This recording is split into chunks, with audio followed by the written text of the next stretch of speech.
Salam semua pendengar, kita berjumpa lagi ya. Baik, pada posting saya kali ini, saya ingin sambung ya dengan bab pengurusan aliran tunai perniagaan anda. Di mana salah satu cara untuk anda mempercepatkan aliran tunai masuk ke dalam perniagaan anda ya, ialah dengan mengurus penghutang-penghutang anda dengan baik.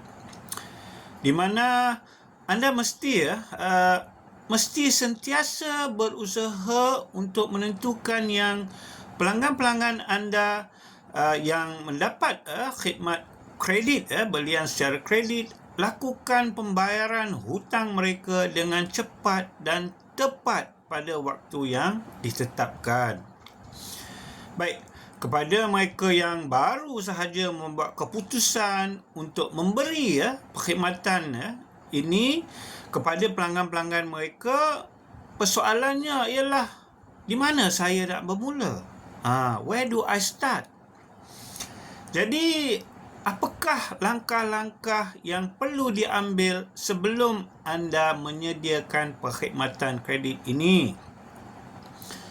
Langkah pertama sekali di sini memerlukan anda bertanya kepada diri anda, apakah toleransi risiko anda, atau berapa banyakkah risiko yang anda sanggup ambil sekiranya penghutang anda tidak bayar balik kepada anda. Duduk dan tanya diri anda baik-baik persoalan ini ya.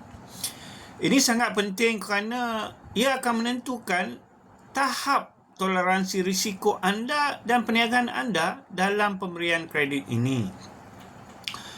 Adakah anda seorang yang agresif dan ingin membesarkan perniagaan anda dan meningkatkan jualan anda dengan cepat, di mana anda sanggup mengambil risiko kredit ini tanpa menghiraukan risiko kutipan hutang dari pelanggan anda?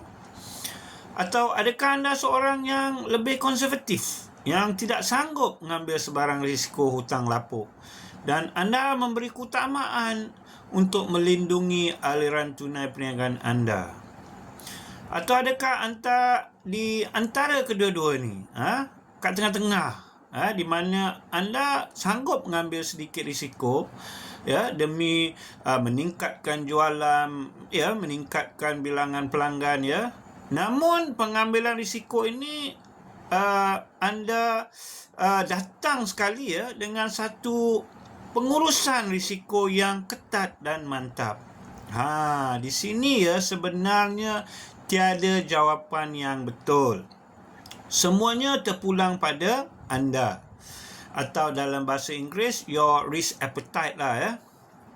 Baik, setelah anda lakukan ini, langkah seterusnya memerlukan anda lakukan satu penilaian dalaman tentang situasi perniagaan anda, di mana anda perlu lakukan dua perkara dulu. Yang pertama, anda perlu lakukan satu kajian standard, di mana apakah standard industri anda dalam pemberian kredit, terma-terma dari sini mungkin anda nak lihat terma-terma kredit yang ditawarkan oleh pesaing-pesaing anda. Ini penting bagi mengelakkan terma kredit yang anda tawarkan tidaklah terlalu longgar atau terlalu ketat berbanding dengan pesaing-pesaing anda yang lain. Dan keduanya, anda perlu lihat dengan teliti keadaan atau situasi aliran tunai perniagaan anda juga. Berdasarkan situasi aliran tunai anda, baru anda boleh tentukan berapa lamakah tempoh yang anda mampu menunggu untuk menerima bayaran dari pelanggan. Bolehkah anda tunggu selama 30 hari? Cukup ke duit nak bertahan? 15 hari ke? 7 hari ke? Ini semua anda kena kaji dan tentukan.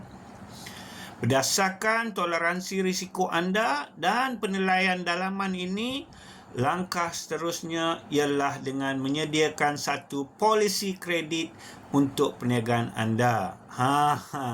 Polisi kredit yang formal ya, dan bertulis, ada dokumentasi. Tak boleh cakap-cakap mulut sahaja. Kenapa saya kata begini? Kerana dengan adanya satu polisi kredit yang formal, ia akan menjadi panduan yang jelas kepada anda, staf anda dan pelanggan anda. Dengan adanya polisi ini, saya bagi contoh, anda tak perlu membuat sebarang keputusan yang mengikut perasaan atau memerlu keputusan yang dibuat secara spontan. Lagi-lagi melibatkan pelanggan yang baru.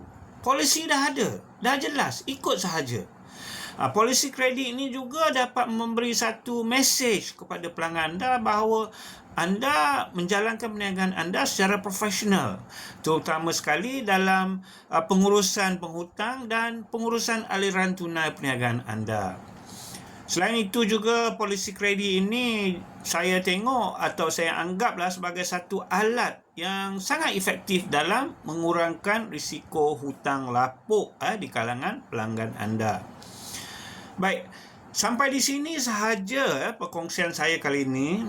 InsyaAllah dalam posting saya akan datang, saya akan kongsikan dengan anda apakah rupa dan bagaimanakah cara untuk sediakan polisi kredit ini.